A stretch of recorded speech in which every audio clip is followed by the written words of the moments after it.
আসসালামু আলাইকুম। আমি এস.এম. ফরহাদ হোসাইন, ঢাকা বিশ্ববিদ্যালয়ের কবি জসিমউদ্দিন হলের ২০১৬-১৭ সেশন ফার্সি ভাষা ও সাহিত্য বিভাগের একজন শিক্ষার্থী। তো আজকে এই ভিডিওটা করার একটা উদ্দেশ্য বা কয়েকটা উদ্দেশ্য, সেটা হচ্ছে বেশ কিছু গণমাধ্যম এবং ব্যক্তিগতভাবে অনেকে আমাকে ফোন এবং বিভিন্ন ফেসবুকে মেনশন দিচ্ছেন যে ছাত্র শিবিরের এস.এম. ফরহাদ এবং আমার সংশ্লিষ্টতা এবং আমরা এক ব্যক্তি কিনা এটা জানার জন্য। ব্যাপারটা নিয়ে সম্প্রতি হচ্ছে কিছু মিসকনসেপশন সৃষ্টি হয়েছে সামাজিক যোগাযোগ মাধ্যম সহ মূলধারার কিছু গণমাধ্যমেও। তো ব্যাপারটা আমি বোধ করি যে আমার কিছু ব্যাপারটা ক্লিয়ার করা উচিত। তো সেক্ষেত্রে ভিডিওটা করা। তো যদিও আমি ২০২৪ সালের ২২শে সেপ্টেম্বরের ব্যাপারে আমার ফেসবুক পোস্টে আমি ব্যাপারটা কনফিউশনটা ক্লিয়ার করি। তো তারপরেও ব্যাপারটা যেহেতু এমনটা হচ্ছে, তো ভিডিওটা করছি।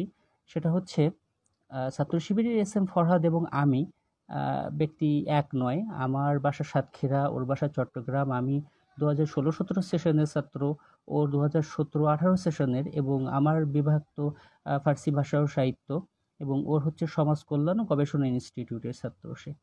তো ও আমার জুনিয়র এবং হলের। তো ব্যাপারটা হচ্ছে অনেকে ব্যাপারটা গুলিয়ে ফেলছেন, কিন্তু আমরা এক ব্যক্তি নয়। আর সামাজিক যোগাযোগ মাধ্যমে যে ছাত্রলীগের যে প্যাডটা আর কি ঘুরছে, যে সহসভাপতি, সেটা ছাত্র শিবিরের ফরহাদের নয়, ওটা আমার।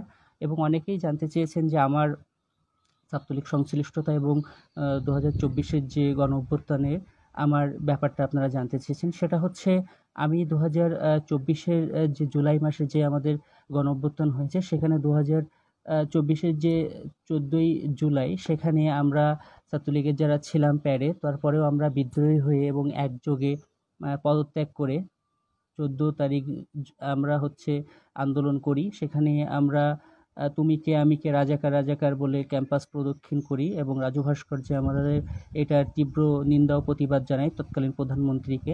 তো আমি ওই দিন রাত ৩টার সময় আর কি হলে ফিরি। পরবর্তীতে তো আপনারা জানেনই যে ১৪, ১৫, ১৬, ১৭ ক্যাম্পাসে কি অবস্থা সৃষ্টি হয়েছিল ছাত্রলীগ এবং বহিরাগত সন্ত্রাসীদের দ্বারা।